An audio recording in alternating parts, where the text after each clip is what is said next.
আসসালামু আলাইকুম। এই লেকচারে চলো আমরা ৮ অধ্যায়টা শেষ করি। ৮ অধ্যায়টা খুব ইম্পর্টেন্ট এবং এখন এই লেকচারে যে দুইটা অঙ্ক নিয়ে আলোচনা করবে এটা খুবই ইম্পর্টেন্ট এবং একটু জটিল রয়েছে। তোমরা জাস্ট সূত্রগুলো একটু ভালোভাবে আত্মস্থ করলে এটা খুবই সহজ হয়ে যাবে তোমাদের জন্য। চলো আমরা শুরু করি। আমরা ৮ অধ্যায়ে চলে আসলাম। এখানে আমরা দেখতে পাচ্ছি যে একটি সমপিরামিড ১০ সেন্টিমিটার বাহু বিশিষ্ট বর্গাকার ভূমির উপর অবস্থিত। এর উচ্চতা ১২ সেন্টিমিটার হলে পিরামিডের আয়তন এবং সমগ্র তলের ক্ষেত্রফল নির্ণয় করো। তোমাদেরকে জাস্ট এই দুইটা সূত্র মুখস্থ রাখতে হবে, মুখস্থ রাখলে হয়ে যাবে। তাহলে আয়তনের সূত্র তো আমরা জানি যে 1/3 AH, এখান থেকে এর মানটা কিন্তু দেওয়াই আছে, আর এইচের মানটা কিন্তু এখানে দেওয়াই আছে, আর এর মানটা তো আমরা বের করতেই পারবো। এইটা যদি পিরামিডটা যদি বর্গাকার ভূমির উপর অবস্থিত হয় তাহলে এ মানে কী হবে? এ মানে 10 স্কোয়ার। তাহলে তো অলরেডি আয়তনটা হয়ে গেছে, বাট আমাদের সমগ্র তলের ক্ষেত্রফল বের করতে হবে। চলো আমরা আয়তনটা বের করি, দেন সমগ্র তল নিয়ে আলোচনা করি। দেখো যে দেওয়া আছে পিরামিডের ভূমির দৈর্ঘ্য দেওয়া আছে স্মল a = 10 সেন্টিমিটার। তাহলে পিরামিডের ভূমির ক্ষেত্রফলটা আমরা বের করে নিতেই পারি। কীভাবে? জাস্ট ক্ষেত্রফলকে বাহুকে স্কোয়ার দিলেই, বাহুর স্কোয়ার দিলেই ক্ষেত্রফল, সেই হিসেবে 10 স্কোয়ার দিলে 100 বর্গ সেন্টিমিটার হয়। পিরামিডের উচ্চতা দেওয়া আছে 12 সেন্টিমিটার। তাহলে পিরামিডের আয়তন কত? আয়তন ভি = 1/3 AH সমান 1/3 A মানে হচ্ছে 100 আর H মানে 12 দিলে 400 ঘন সেন্টিমিটার হয়। এই পর্যন্ত তোমরা সবাই খুবই সহজেই পেরে দেবো। ঠিক আছে, এখন তোমাদেরকে সমগ্র তলের ক্ষেত্রফলটা আমাদের বের করতে হবে তোমাদেরকে। তো সমগ্র তলের ক্ষেত্রফলটা বের করার জন্য সূত্রটা কি? এই সূত্রটা হচ্ছে হেলানো তলের ক্ষেত্রফল প্লাস তোমার ভূমির ক্ষেত্রফল। এখানে দেখো হেলানো তল কয়টা আছে বলো তো? দেখো ও 4টা হেলানো তল রয়েছে, কারণ এই 4টা বাহুর উপরে দেখো 4টা হেলানো তল রয়েছে।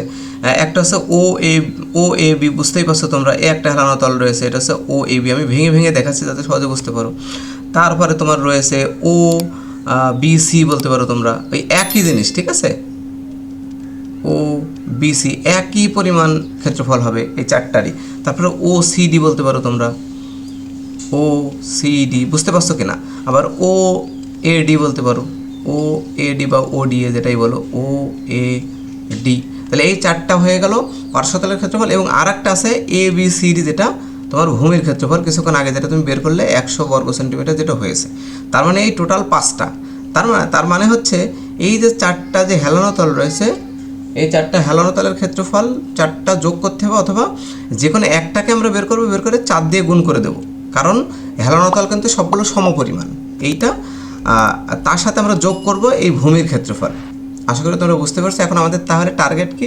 টার্গেট হলো ত্রিভুজ ও এ বি যে ক্ষেত্রফল রয়েছে, যে হেলানো তলটা রয়েছে, এর ক্ষেত্রফল বের করে তাকে 4 দিয়ে গুণ করলে হেলানো তলের ক্ষেত্রফল বের হয়ে যাবে, তার সাথে ভূমির ক্ষেত্রফলটা যোগ করলেই হবে। ঠিক আছে, তাহলে এখন দেখি আমরা এই হেলানো তলের ক্ষেত্রফল বের করতে হলে আমাদের কী কী প্রয়োজন। এখানে দেখো ও এ বি যে ত্রিভুজটা তোমরা দেখতে পাচ্ছ, এটা হচ্ছে সমদ্বিবাহু ত্রিভুজ। কী ত্রিভুজ? সমদ্বিবাহু ত্রিভুজ। তার মানে ও এ এবং ও বি কিন্তু কি সমান। তাহলে সমদ্বিবাহু ত্রিভুজের ক্ষেত্রফলের সূত্র কি তোমাদের মনে আছে? মনে আছে নিশ্চয়ই। ওই যে b/4, বি মানে অসমান বাহু, ইন্টু √4a² মাইনাস b²। মনে আছে কিনা? এখানে এই বি মানে হচ্ছে অসমান বাহু, অর্থাৎ এই যে 10 হবে, বির জায়গায় কী হবে? 10 হবে। এখন টার্গেট হচ্ছে, তাহলে এটাও তো 10 হবে। ঠিক আছে, এখন টার্গেট হচ্ছে এর মানটা। এ বলতে যে ও বি যেটা বোঝাচ্ছি, সমান বাহু হচ্ছে এ, তাহলে সমান বাহু হচ্ছে ও বি, আর ও এ তো সমান, তাই না? তাহলে যে কোনো একটা বের করতে হবে। এখন আমাদের মূল টার্গেট হচ্ছে ও বি এর মানটা বের করা।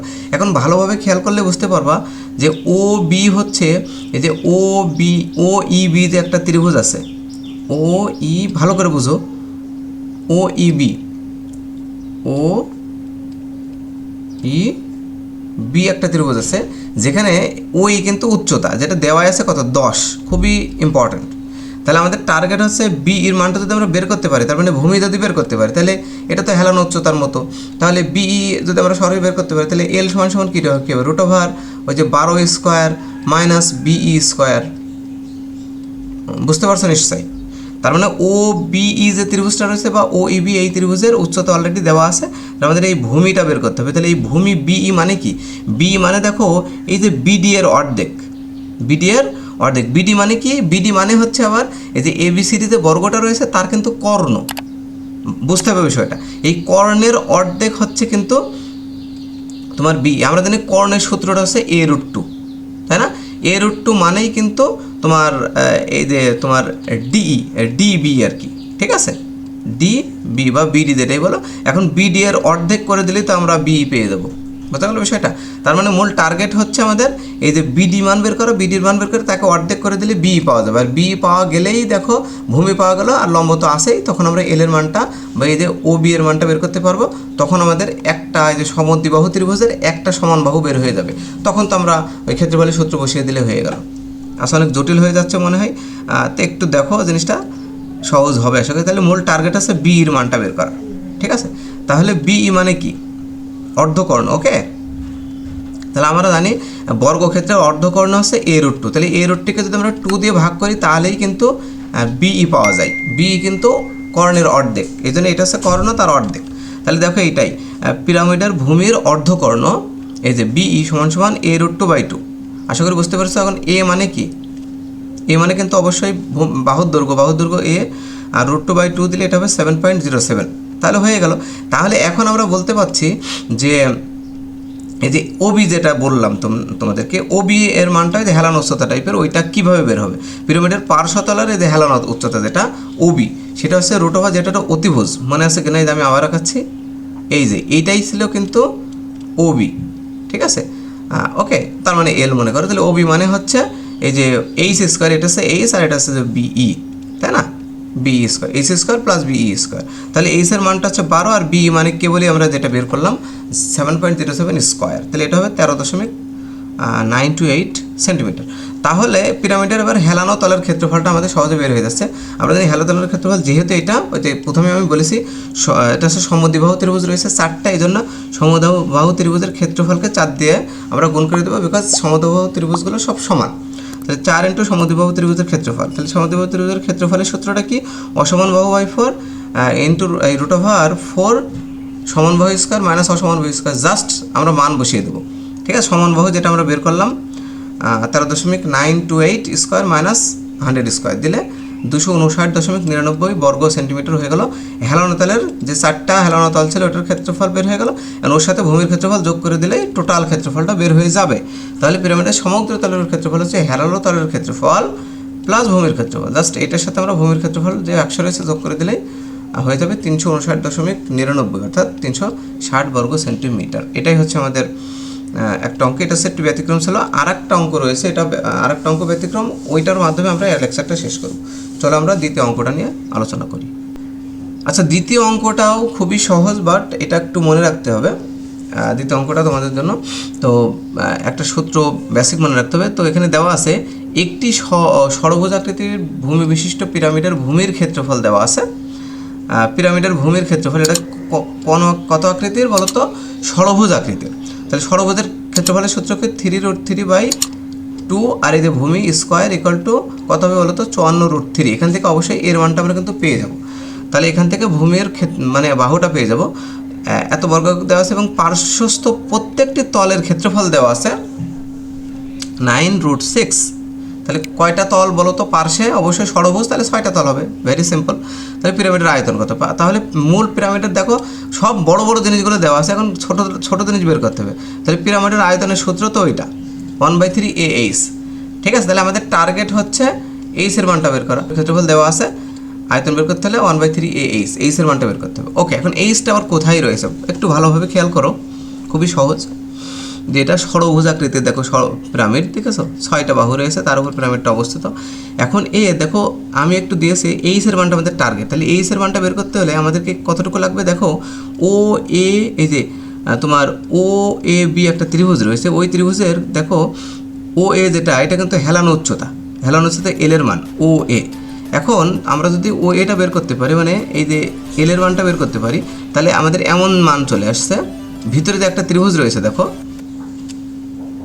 এরকম, ভিতরে যে ত্রিভুজটা সেটা হচ্ছে এইটা হচ্ছে আর এটা হচ্ছে H, আর এটা হচ্ছে তোমার এই যে L এর মান, ঠিক আছে। তাহলে আর এর মানটা আমরা সূত্রের সাহায্যে বের করব, L এর মানটা আমরা ওই সূত্রের সাহায্যে আমাদের বের করতে হবে, দুইটাই, ঠিক আছে। তাহলে আমাদের H এর মানটা আমরা বের করতে পারবো। আমরা জানি H সমান সমান কি? √, এই যে L² মাইনাস R²। এখানে যেহেতু পিথাগোরাস প্রয়োগ করে দিলে হয়ে যাবে। তাহলে আমাদের টার্গেট মোটামুটি এই যে আর এর মানটা, যেটাকে বলা হয় অর্ধ ব্যাসার্ধ বলা হয় ষড়ভুজের, ঠিক আছে। ওকে, আর এল এর মানটা আমাদের বের করব। দেখো কিভাবে আমরা বের করতে পারি। তাহলে দেখো দেওয়া আছে পিরামিডের ভূমির ক্ষেত্রফল a সমান 54√3 বর্গ একক। এখান থেকে আমরা জানি এই ক্ষেত্রফলের সূত্রটা 3√3/2a²। এখান থেকে এর মানটা তোমরা সহজে পেয়ে যাবে 6। তার মানে পিরামিডের ভূমির বাহুটা পেয়ে যাচ্ছ তুমি এখান থেকে এই পিরামিডের ভূমির বাহু কেন বের করলাম, কারণ ব্যাসার্ধ হয়েছে, বললাম যে ব্যাসার্ধটা বের করতে হবে আর এর মান।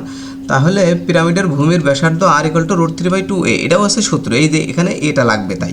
তাহলে r = √3/2a, √3/2a মানে 6, তাহলে হবে এখানে 5.2 একক। তাহলে আর এর মান আমাদের পেয়ে গেলাম।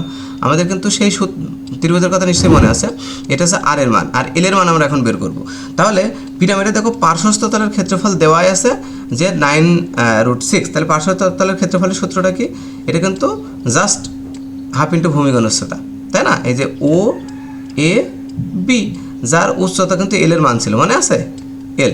তাহলে হাফ ইন্টু ভূমি হচ্ছে এ আর উচ্চতা কি এল। তাহলে সেক্ষেত্রে আমরা এর মানটা তো জানি, এল এর মান বের করতে পারবো। তাহলে এটা 2টা ওই পাশে চলে গেল, 9 × 18 6√6, আর এর মান হচ্ছে 6l, পরে 6টা ভাগ হয়ে গেলে হবে তোমার 7.35 একক। তাহলে হয়ে গেল। এখন আমরা এখান থেকে এইচ এর মানটা কিন্তু সহজে বের করতে পারবো, √l² - r²। তাহলে এইচ এর মানটা আমাদের কাঙ্ক্ষিত মান আমরা পেয়ে গেলাম, h = √l² - r²। তাহলে এটা হচ্ছে এল, এটা হচ্ছে আর, হয়ে গেল 5.2 একক। এখন পিরামিডের আয়তন v = 1/3a। 1/3a বলতে দেওয়াই আছে কোশ্চেনে 54√3, আর এই যে এইচ এর মানটা যেটা সে আমরা এখানে বসিয়ে দিলাম, বসিয়ে দিলে উত্তর হবে 161.95 ঘন একক। এই হচ্ছে আমাদের অঙ্ক। আজকে এই পর্যন্ত থাকবে এবং তোমরা ভালোভাবে আগের লেকচারগুলো আত্মস্থ করো। আশা করি এই সাবজেক্টে তোমাদের A+ পাওয়াটা খুব বেশি কঠিন হবে না। আজকে এই পর্যন্ত, ভালো থাকো, সুস্থ থাকো, দেখতে থাকো আমাদের এই চ্যানেল। আসসালামু আলাইকুম ওয়া রাহমাতুল্লাহি ওয়া বারাকাতুহু।